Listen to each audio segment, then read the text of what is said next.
कभी कभी हमारी भूख हमें वहां ले जाती है जहां जाना नहीं चाहिए।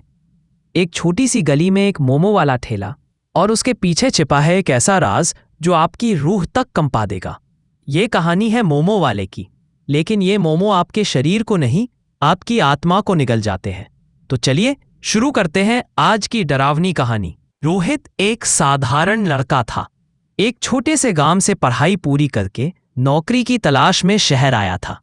कम पैसों में रहने के लिए उसने एक पुरानी सी कॉलोनी में कमरा किराए पर लिया। दिन भर नौकरी की तलाश के बाद जब वह थक कर आता तो अक्सर उस गली के कोने पर लगे एक ठेले से मोमो खा लेता। उस ठेले पर एक बूढ़ा सा आदमी मोमो बेचता था। उसका चेहरा हमेशा झुका रहता था और आवाज में एक अजीब सी खिंचाव होती थी। रोहित को उसके मोमो इतने पसंद आ गए थे कि वह रोज वहीं से खाना खाने लगा। कुछ ही दिनों में रोहित ने महसूस किया कि उसकी तबीयत बिगड़ने लगी है। उसे रात को अजीब अजीब सपने आते, जिनमें वो किसी अंधेरे कमरे में खुद को बंद पाता और एक परछाई उसके करीब आती। उसके कमरे से अजीब सी बदबू आने लगी, और सबसे अजीब बात, उसने नोटिस किया कि कॉलोनी में रहने वाले कुछ लोग अचानक गायब हो रहे थे, और हर कोई जो गायब हुआ था वो भी उस मोमो वाले से मोमो खाता था। एक दिन रात को तेज बारिश हो रही थी।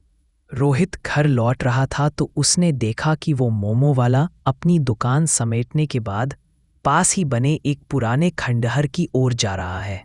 जिज्ञासावश रोहित उसका पीछा करने लगा। खंडहर के अंदर उसने जो देखा उसने उसके होश उड़ा दिए। उस बूढ़े मोमो वाले के पास एक टेबल पर कुछ अजीब चीजें थीं। खून से सने कपड़े, हड्डियों के टुकड़े और कुछ छोटे इंसानी अंग। मोमो बनाने के लिए जो मांस वो इस्तेमाल करता था वो इंसानों का था। रोहित भागने की कोशिश करता है, लेकिन बूढ़ा उसे देख लेता है। वह बूढ़ा नहीं दिख रहा था। उसका चेहरा विकृत हो चुका था। उसकी आंखें लाल और हाथ पंजों की तरह थे। वह इंसान नहीं, कोई भूत या राक्षस था।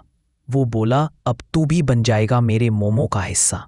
लेकिन रोहित ने किसी तरह वहां से भागने की कोशिश की।